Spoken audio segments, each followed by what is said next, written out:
Hello everyone. Hi. Hopefully you guys are doing all right out there. We're getting set up. Gonna give a few minutes for you guys to join so we can join in here together. Oh, it might actually be fun too if we can see each other. Hi, everybody. Hello from Norwalk. I am going to be doing our weekly horoscope live here from the beautiful city of Seattle, attending here with some of our astrology friends and our tribe, other soulmates that are here. If you're not able to be here this weekend, I am sending you lots and lots of love. And please keep in mind that there is absolutely more astrology to be had.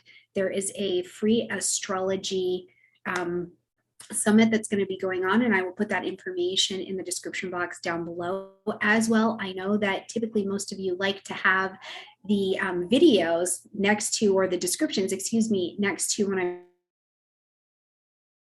giving the description. So I'll put that in the description box down below this video as well, so you can track the dates, you can see the transits that I'm talking about, and a little piece of information about how to use those, since I am going live this week. But first and foremost, I want to say hello and how are you? Hopefully it's not too entirely glitchy. I'm hoping it's not. It's pretty busy here at the hotel. Norwalk has over 900 people in attendance this time, so it is a quite big event for us to be experiencing. So how are you doing out there? Let me know in the chat section just to the side here. This is a busy week. This is going to be energetically a week where the energy is running high. I think that it is, it's a time where I feel like so many people, so many of us are looking for answers, and we're ready for some things to kind of settle in for us. And we've got this beautiful new moon that is available to us this week. And it's an opportunity to plant our seeds of intention to begin something new, to begin a willingness to have a fresh perspective and a fresh look, and have fresh networks in our lives that can bring us fresh information, right? Different resources that are available for us. But it is also a new moon that I think between this new moon and looking at our next full moon as we move into June, we are not loaded with an abundance of answers yet. Instead, I feel like we are still in the gathering of information, right? So, I don't know if anybody else is getting that sense, or how your energy is lighting up around that, but I don't think that this new moon in this week is strictly geared towards getting all of the answers we're actually looking for. So let's get in here and talk about what is going on this week, the week of May 30th.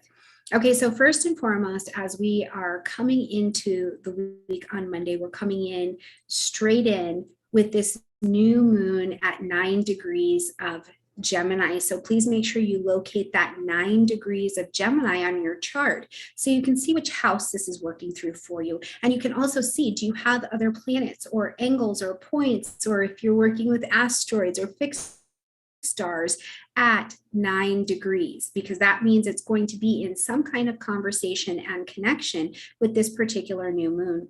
Now, our new moon is our chance every month in our 28-day cycle to plant our seeds of intention to begin something new. And it doesn't mean that we necessarily create something new. It means that we also allow for space and perspective to have fresh eyes, fresh sacred ears, a fresh embodiment of what it is that we are experiencing. So keep that in mind as we're thinking about this new moon and planting these seeds of intention. Now, this moon itself doesn't actually have any planetary connections. So it's kind of a free ballin' moon. You know what I mean? And it's in Gemini energy. We're communicating, we're thinking, we're wanting to make decisions, we're gathering information, we are learning. But the ruler of this particular moon is also in retrograde until later in the week, and really won't end that full retrograde cycle until we get to June 18th. So we've got this opportunity to plant these seeds of intention for fresh perspective, but it's also fresh perspective on maybe something old that has already been going on in our lives. Maybe we didn't have the information we needed to provide solution or healing or growth in a particular direction. And in this next course of 4 weeks between new moon to new moon, we have the opportunity to really gather that information. It will be the strongest in 2 weeks from new moon to full moon, okay? However, other things I want to keep in mind, because there are other planetary aspects that are interacting in the sky. First and foremost, we're just on the heels of Mars and Jupiter coming together for their conjunction, putting a lot of heat, a lot of courage, a lot of movement, a lot of action and willingness to gusto forward into the air at this particular moon, right? So there's a real opportunity to potentially move forward courageously. And some of the most courageous things that I think that we can do while we're experiencing this particular moon, which is our first after having eclipse, right? The first moon after the eclipse is really very potent and important. But one of the most courageous things we can do is have the courage to look at where we are reinventing not just our world, but ourselves, which doesn't mean everything's wrong with you.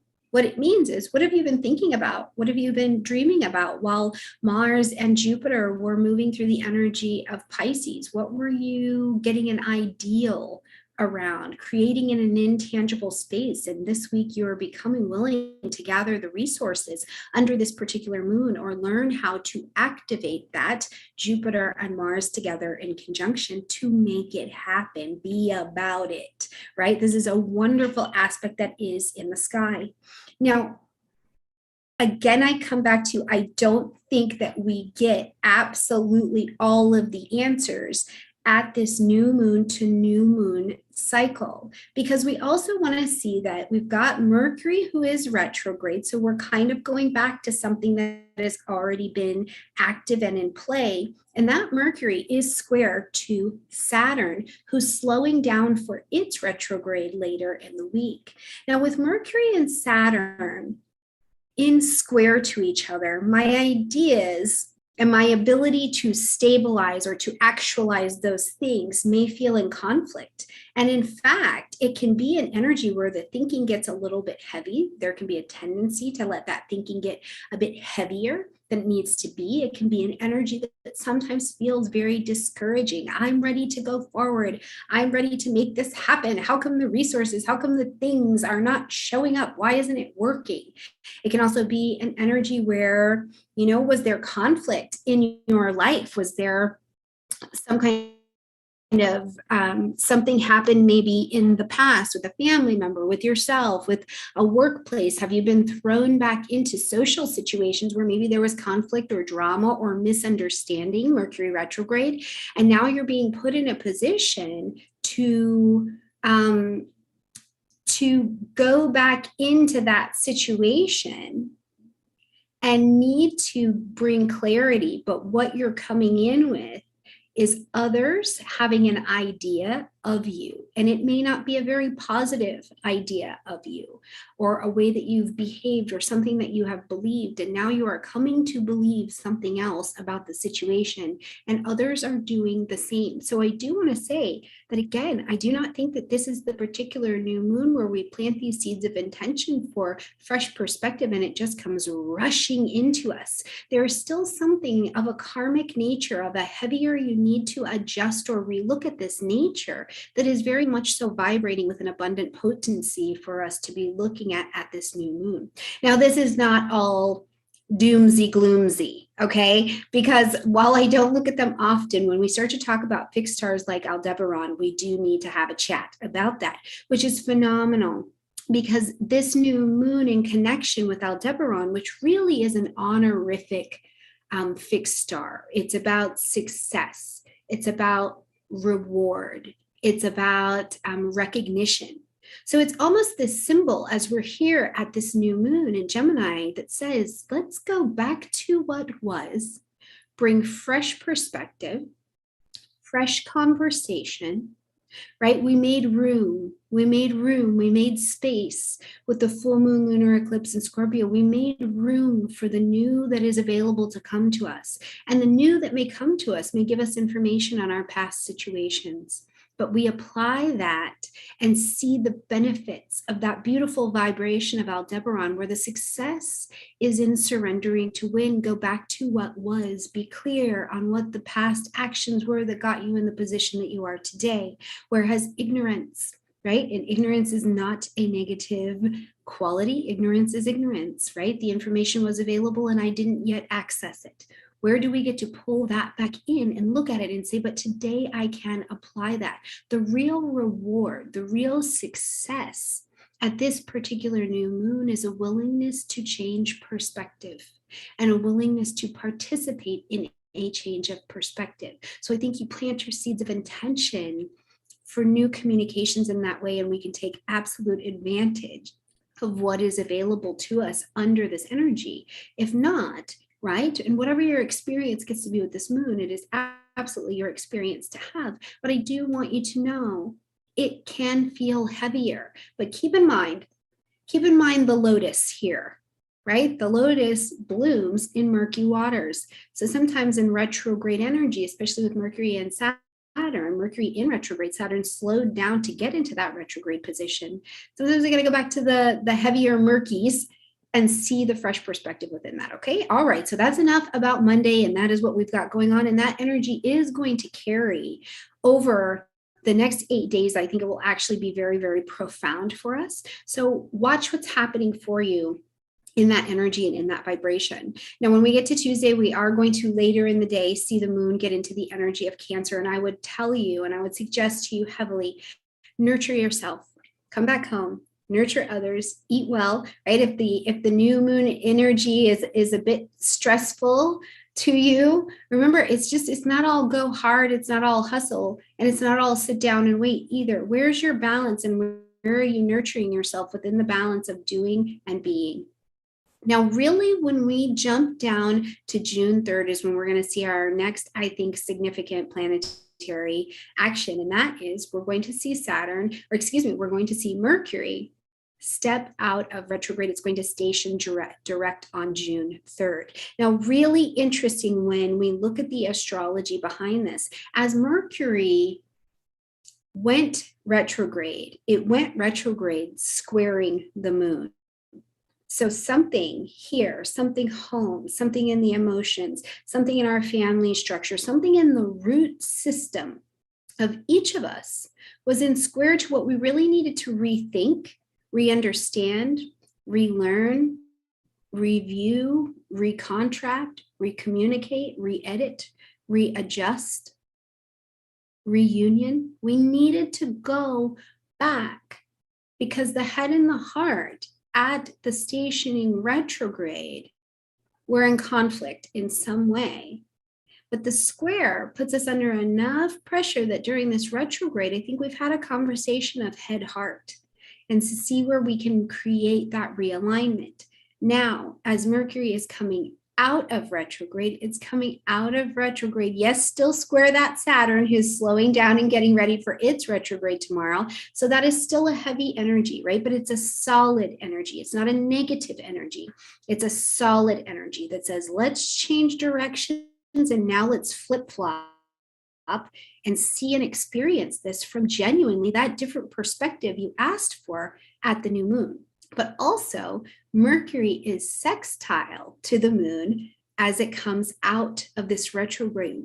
We have had a realignment. We have had an invigoration, a review of the dance between head and heart. And we may be on more solid, successful Aldebaran footing to build a different foundation. Saturn, Mercury square. Okay, beautiful.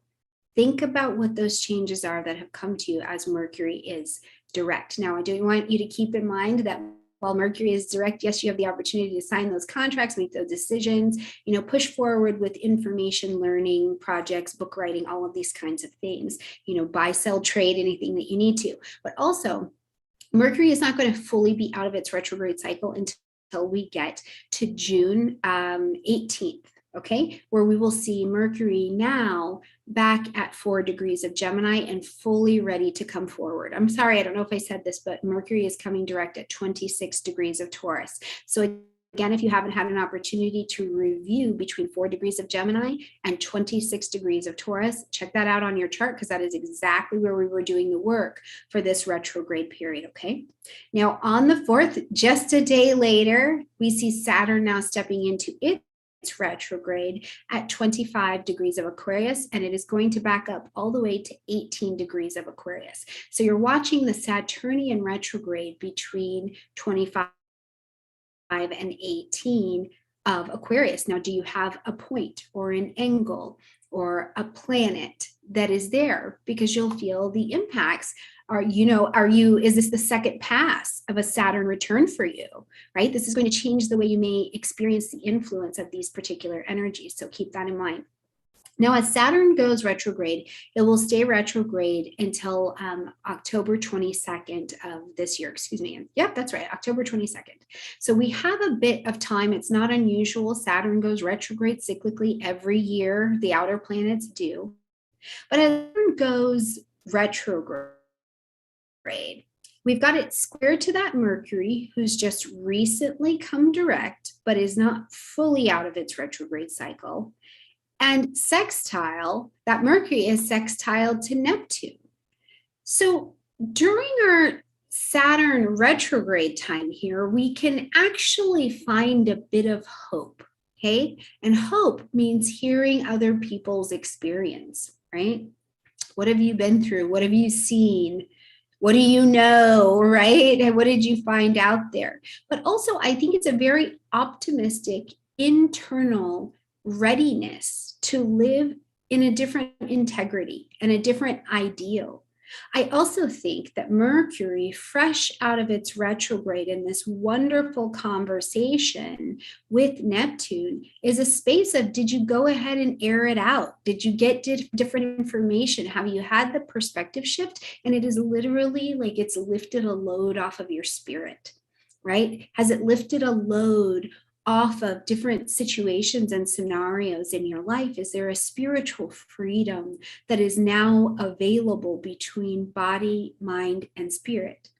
As Saturn is taking its retrograde, if you have a Saturn that is retrograde in your natal chart, or maybe even by progression, you may experience a real coming out, like where you have felt limited before. You feel like you have got to push and you've got to come out, and now lessons are becoming very apparent to you where you're like, listen, I did not get that, okay, right? So that may very much so be an outward expression and experience of what is happening for you. Your inner life has been yours for a very long time, but now it's time to see if that inner life and the outer life can match up and there's stable foundation underneath your feet.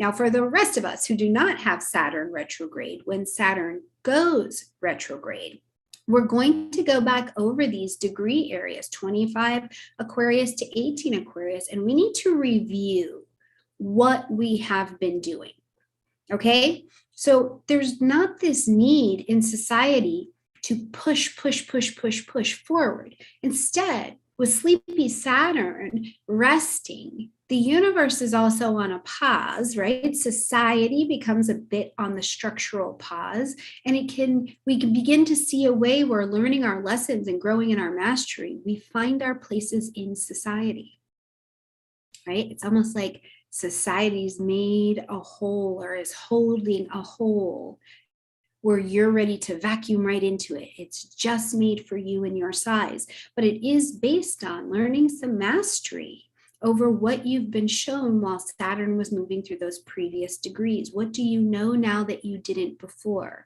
Where can we consider you a master, an expert, an elder, more mature? Any of these words where you have leveled up a bit because you're simply being shown a repass to what has already happened. Now, Saturn coming through initially that 18 to 25 degrees, it was kind of checking out the vibration of what this was in your life. What's happening in these areas? Do you get it? Is this holding a strong enough foundation to take you to the next level, to be sturdy, to be legacy, to be resource, to be achievement oriented? And if not, it may have felt like this Saturn movement was a bit harder.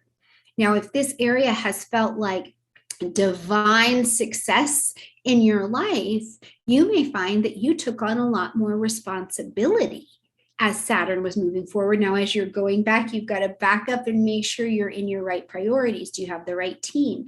Do you have the resources you need at home to continue to help you grow that platform or that new level that you've come to, whatever this is in your life? You know, if it's in your fourth house, go back and look at your home. If it's in your sixth house, what changes have you made and been honest about in your health to bring that to a different level, or projects or someone you're caring for? So whatever it is, whichever direction your Saturn's been facing, looking at, and you've been working on, just understand that the Saturn retrograde is an awesome opportunity for you to apply the wisdom that you have learned in a way that actually brings a beautiful amount of peace into your life based on mastery. And then you go apply it in society.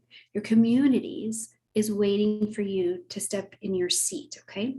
Now, as we're going to close out this week and we get to the 5th, happy June. By the way, happy June. If you haven't checked out your June horoscopes, make sure that you do that.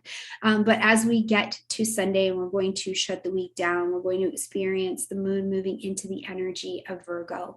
An awesome opportunity before we step into the next week to reorganize, to orient, to see the very best of the information that was available to us, right? The brilliance of Virgo energy, especially in an emotional way, is it's very discerning. It says, yes, this is this set of information and this is this set of information, but I need to work with this. This is what needs to capture my attention.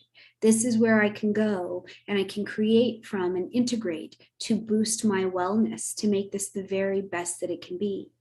So not a week where I think we gather all of the information, it's all revealed and we assimilate it and we put it all together. Not a week for that. But it is a week where we start with Mercury and we end with a mercurial energy guiding us as well. So the exploration of the mind, the exploration of the networks that bring us the information that we use and process is very much so available to us, and a real grounded reality to get to head to heart. Head to heart is what I'm working with, the belief structure, the network, the conversation, the way I'm communicating out. Is it creating achievable, long-lasting results, right? This is a great time to have that review. So I hope that you guys have an absolutely phenomenal new moon week. I cannot wait to hear what it looks like, how these things manifest for you, what you're even sensing coming in before and after we get to the new moon. You know, how is your intuition tracking what's coming into your space and into your world? And are you willing to have a moment to be surprised that intuition took you so far and then the universe surprised and delighted you with a situation or an opportunity to remedy a situation that actually brings like life-giving air and freedom to the structure of your world? So please let me know that in the comment section down below. Now, if you are still tracking and following us with the YouTube Academy, you'll be able to click in the link in the description box below this video and access the link for your next classes, and I will actually be your next teacher for the live Q&A. June 8th, we will be together live 11 a.m. Mountain Daylight Time. Check the website, check the community tab. I'm keeping you posted. And if you haven't had a chance to go back and watch the Q&A with Melissa LaFera, make sure that you do that so you can get a little bit more of your question answered on dignities and debilities. Also, we've got the Astrology Summit. So a lot of astrology learning up and available when you are ready, how you are ready, okay? All right, my absolutely beautiful friends, I love you a bunch. I will get busy as soon as I turn off this live session, getting the descriptions in the box underneath here for you so you have full access to it. Let me know how your week is. I love you all very, very much, and I will see you next week.